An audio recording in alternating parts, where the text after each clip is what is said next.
રાજ્યભરમાં શિક્ષકો દ્વારા ખાનગી ટ્યુશન ક્લાસીસનો ઢીકતો ધંધો ચાલી રહ્યો છે। શિક્ષકો દ્વારા ખાનગી ટ્યુશન ક્લાસીસ ચલાવવા મુદ્દે હાઈકોર્ટમાં અરજી થઈ છે। અમદાવાદ એડ્યુકેશન ગ્રુપ અને federation of academic association of ગુજરાતે કોર્ટમાં અરજી કરી છે। અરજીમાં ઉલ્લેખ થયો છે કે શાળાના શિક્ષકો ટ્યુશન અધિનિયમ 2002નો ખુલ્લેઆમ ભંગ કરી રહ્યા છે। શિક્ષકો શાળાના સમયમાં અથવા સમય સિવાય પણ કાયદા મુજબ ખાનગી ટ્યુશન ન કરાવી શકે તેવો કાયદો હોવાનો અરજીમાં ઉલ્લેખ થયો છે। આ અરજીને પગલે હાઈકોર્ટે જિલ્લા શિક્ષણાધિકારી, માધ્યમિક બોર્ડ અને શિક્ષણ સચિવને નોટિસ ફટકારી ખુલાસો માંગ્યો છે।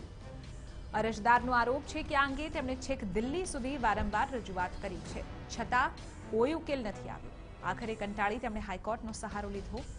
આ અંગે વધુ સુનાવણી આગામી 22મી એપ્રિલે હાથ ધરાશે।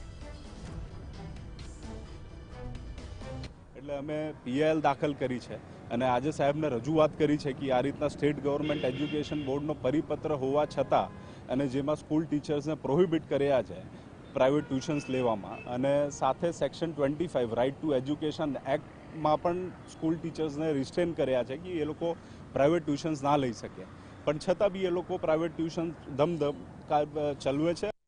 દિલ્હી સુધી રજૂઆત કરી હતી, પરંતુ તેનો કોઈ પણ જાતનો ઉચિત ઉકેલ ન મળતા ના છૂટકે નામદાર હાઈકોર્ટના શરણે અમે લોકો ગયા હતા અને આજે નામદાર હાઈકોર્ટ દ્વારા ગુજરાત સરકારને તાકીદ કરવામાં આવી હતી કે તેઓ 22મી એપ્રિલ સુધી અંદર આ બાબતે જવાબ રજૂ કરે અને બીજી 22મી એપ્રિલ 2019ની ટૂંકી મુદત ઠેરવે।